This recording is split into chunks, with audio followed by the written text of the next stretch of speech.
콩 심은 데 콩 나고 팥 심은 데 팥 난다는 말이 있다. 모든 일은 원인에 따라서 결과가 생긴다는 말이다. 성공한 사람들을 관찰해보면 그들 주변은 늘 사람들로 북적이며 다양한 모임에서 자신감 넘치는 모습으로 서 있다. 그들은 성공했기 때문에 사람들이 모인 것이 아니라 꼭 필요한 사람들을 끊임없이 불러 모았기 때문에 성공한 것이다. 제 아무리 운과 실력을 겸비한 사람이라 할지라도 혼자서는 쉽게 정상에 오르지 못한다. 우리가 정상에 오르기 위해서는 조력자와 동료가 있어야 한다. 인생이라는 산봉우리의 정상에 우뚝 서려면 먼저 사람을 얻어야 하는 이유가 여기에 있다.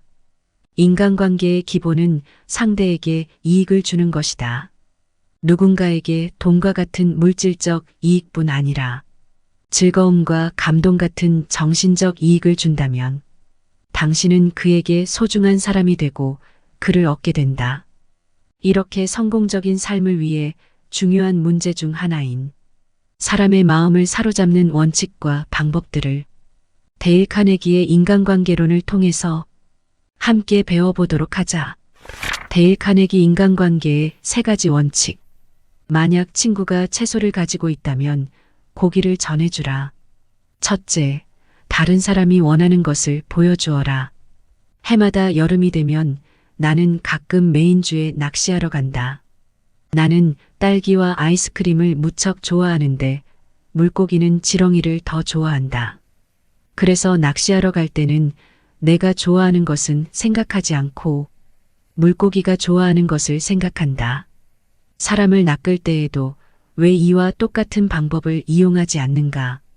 이 방법이야말로 1차 세계대전 때 영국의 수상을 지낸 로이드 조지가 사용한 방법이다.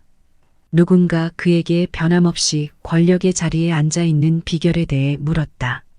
그러자 그는 권력의 자리에 지금도 앉아 있는 이유를 한마디로 표현하라면 낚시 바늘에 물고기의 구미에 맞는 것을 달아두는 법을 배운 탓이라고 대답했다. 우리는 왜 자신이 원하는 것에 관해서만 이야기하는가? 물론 인간은 자신이 원하는 것에 관심을 갖고 또 영원히 그것에 관심을 가질 것이다. 하지만 다른 사람은 당신이 원하는 것에 관심이 없다. 세상 사람 모두 자기가 원하는 것에만 관심을 갖고 있다. 따라서 다른 사람을 움직일 수 있는 유일한 방법은 그들이 원하는 것에 관해 이야기하고 그것을 어떻게 하면 얻을 수 있는지 보여주는 것이다. 이것을 잊고서 사람을 움직일 수 없다. 당신이 이 세상에서 태어난 날부터 해온 모든 행동은 당신이 무엇인가를 원했기 때문에 한 것이다. 헨리 포드의 인간관계에 최상의 충고가 있다. 성공의 유일한 비결은 다른 사람의 생각을 이해하고 당신의 입장과 아울러 상대방의 입장에서 사물을 바로 볼 줄 아는 능력이다. 오늘도 수천의 세일즈맨들이 충분한 수입도 얻지 못하고 실망으로 지친 어깨를 축 늘어뜨린 채 거리를 걷고 있다. 왜 그럴까? 그들은 항상 자신이 원하는 것만 생각하고 있기 때문이다. 그들은 당신과 내가 아무것도 사고 싶지 않다는 것을 깨닫고 있지 못하기 때문이다. 우리는 모두 자신의 문제를 해결하는데 끊임없이 관심을 갖고 있다. 만일 외판원들이 그들의 서비스 내용이나 상품들이 우리의 문제를 해결하는데 도움이 된다는 것을 보여줄 수만 있다면 우리에게 찾아다니며 팔려고 애쓸 필요가 없는 것이다. 이 세상은 자기 것만 생각하는 이기적인 사람들로 가득 차 있다. 그래서 이기적인 마음을 버리고 다른 사람을 위해 살려는 소수의 사람들에게는 말할 수 없이 많은 기회가 따른다. 그런 사람에게는 경쟁 상대가 없다. 먼저 다른 사람의 마음에 열렬한 욕구를 불러일으켜라. 이것을 할 수 있는 사람은 전 세계를 자기 편으로 만들 수 있고 그렇지 못한 사람은 외로운 길을 걷는다. 둘째, 비난이나 불평하지 말라. 인간의 성격이란 아무리 나쁜 짓을 하더라도 자기 자신은 제외하고 다른 모든 사람들을 비난하는 경향이 있다. 우리 모두 마찬가지다. 인간이란 그런 것이다. 비난이란 집 비둘기와 같다. 집 비둘기는 언제나 자기 집으로 돌아온다. 우리가 누군가를 바로잡아 주려고 하거나 비난하려고 하면 그 사람은 자신을 정당화하고 오히려 우리를 비난하려 할 것이다. 링컨도 젊은 시절에 남을 비평하기를 좋아했을 뿐만 아니라 사람들을 조롱하는 편지나 시를 써서 길거리에 뿌리고 다녔다. 링컨은 제임스 슐즈라는 정치가를 비방의 대상으로 삼았고 스프링필드 저널지에 익명의 편지를 보내 그를 인신공격했다. 예민하고 자존심이 강한 제임스 슐즈는 화가 머리끝까지 났다. 그는 투서한 자가 링컨으로 밝혀지자마자 말을 타고 달려가 결투를 신청했다. 링컨은 결투를 하고 싶지 않았고 결투에 반대하고 있었으나 그것을 피할 수 없었다. 자신의 명예가 걸려있는 문제였기 때문이었다. 미시시피강의 강변 모래사장에서 목숨을 건 결투를 막 시작할 순간 입회인들이 중재에 나서 결투는 중지되었다. 그 뒤로 링컨은 2번 다시 남을 모욕하는 편지를 쓰지 않았고 비웃지도 않았다. 자신의 이름으로 백화점을 설립한 존 워너메이커는 언젠가 이렇게 고백한 적이 있다.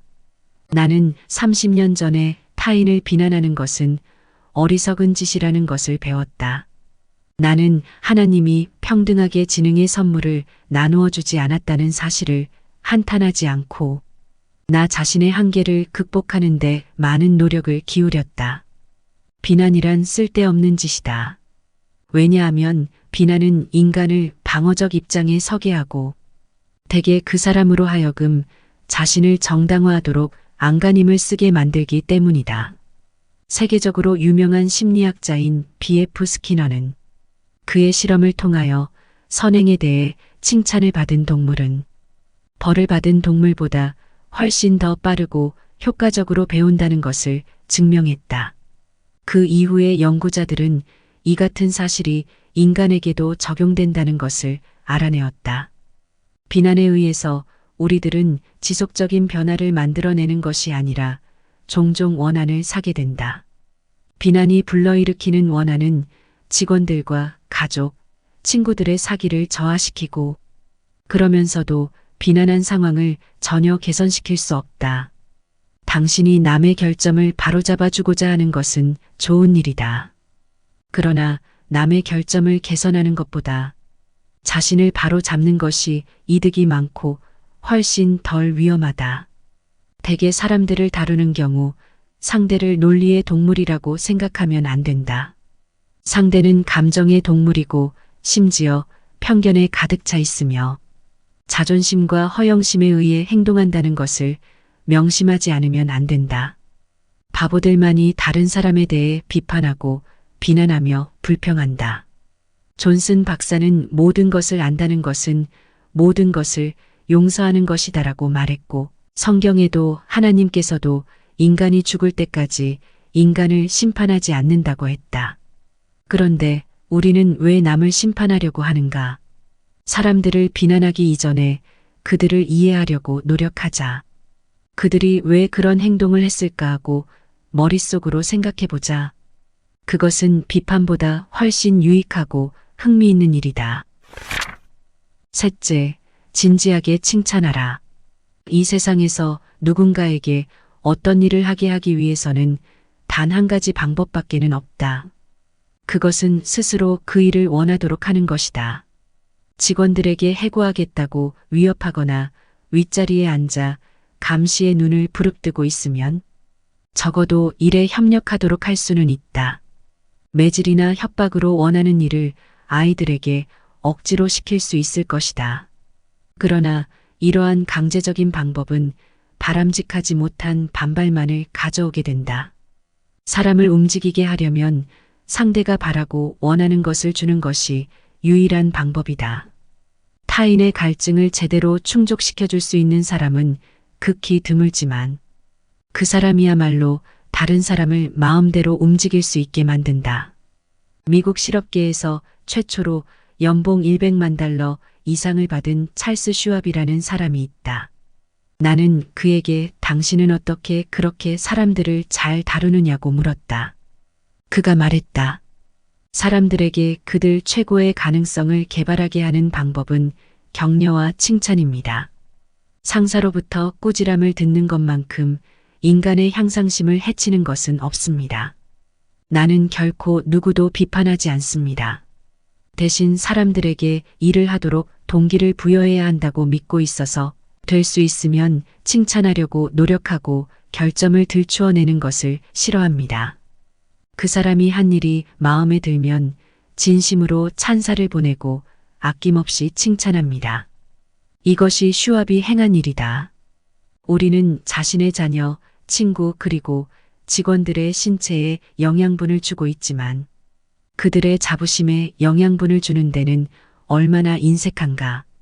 우리는 그들에게 불고기와 감자를 주어 에너지를 축적하게 만들지만 샛별의 합창처럼 몇 년을 두고 그들의 기억 속에서 노래하게 될 친절한 감사의 말을 하는 데는 몹시 인색하다. 칭찬은 진지한 관찰과 마음속으로 붙어 나와서 해야 한다. 그렇지 않으면 무성의함으로 인해 환영받지 못하고 오히려 비난을 받게 된다. 다른 사람의 장점을 찾아내려고 노력하고 진지한 마음으로 칭찬하자.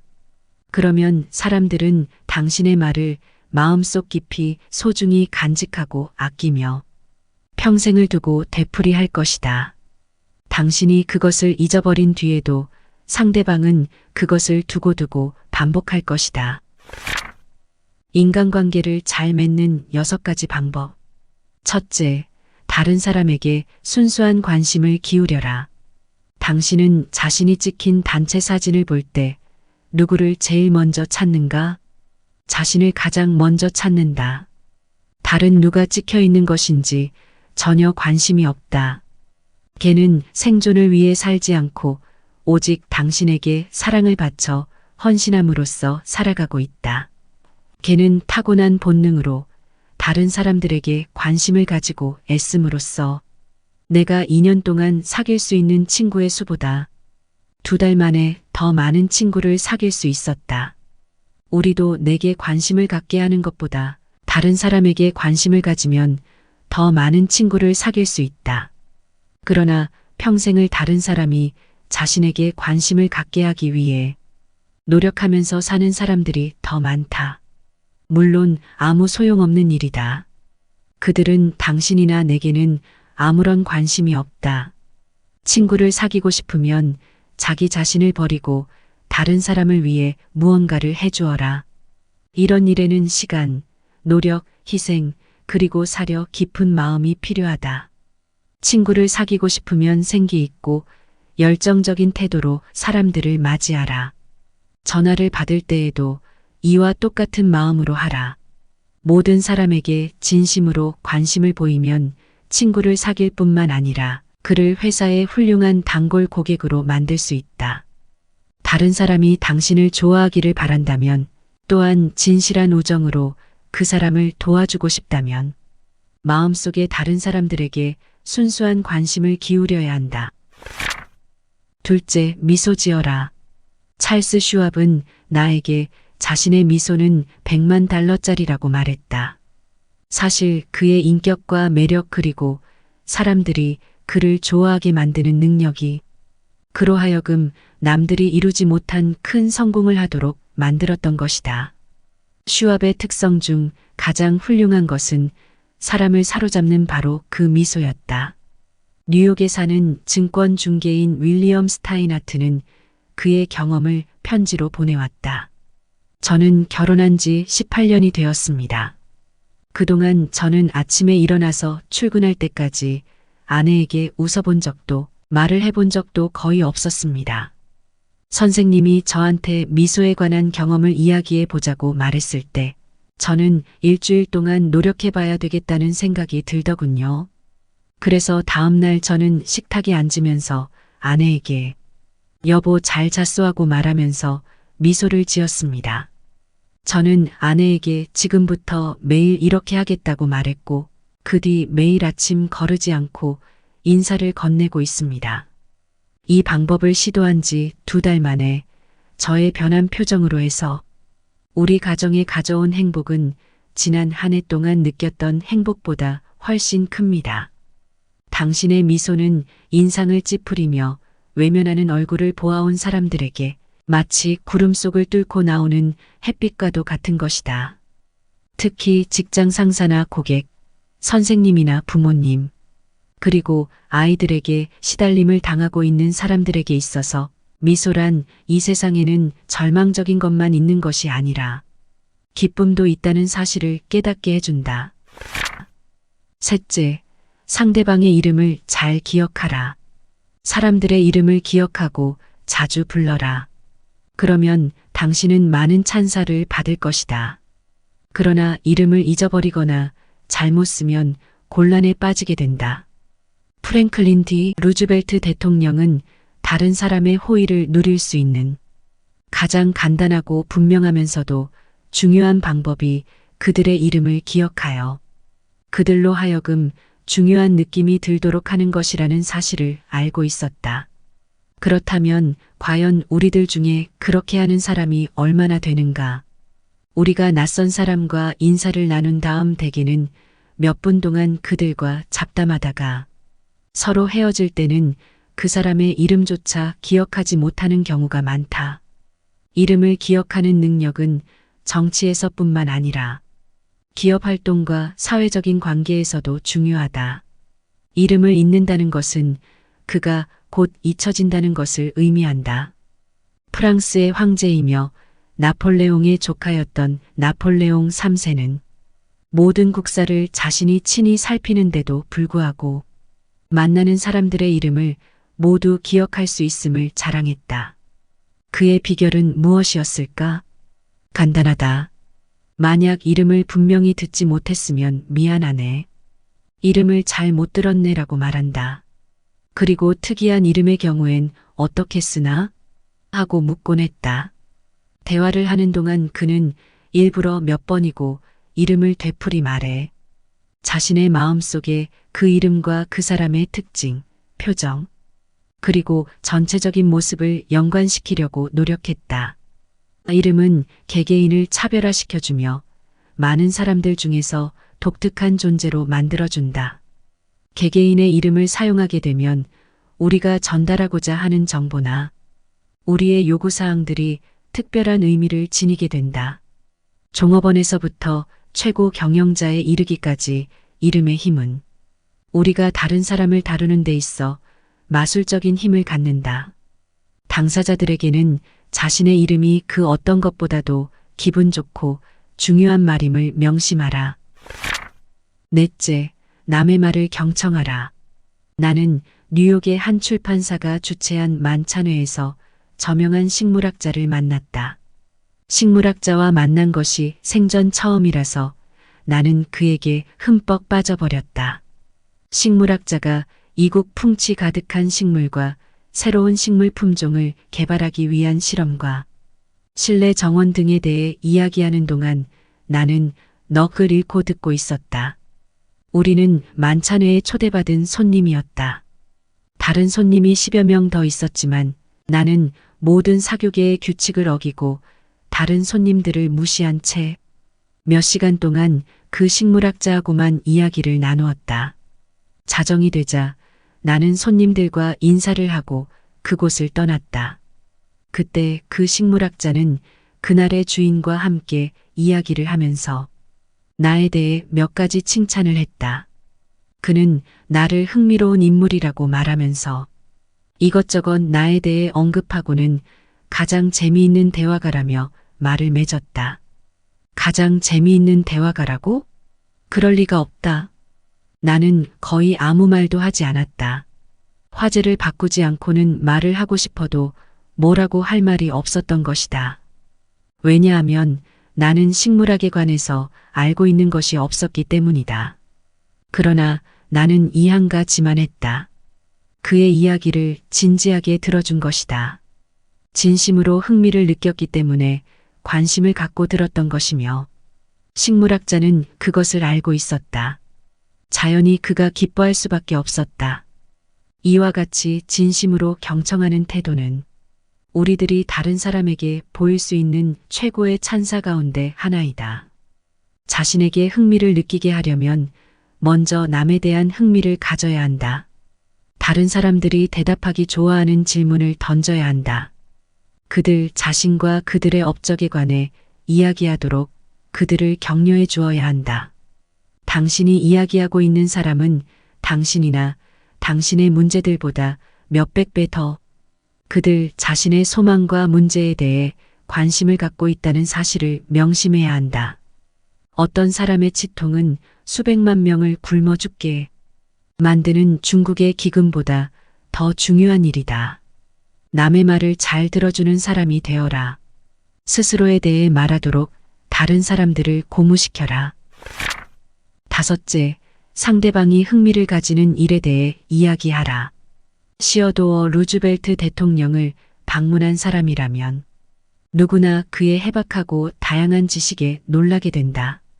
그의 방문객이 목동이든 의용 기병대원이든 뉴욕의 정치가이든 외교관이든 루즈벨트는 풍부한 화제를 가지고 있었다.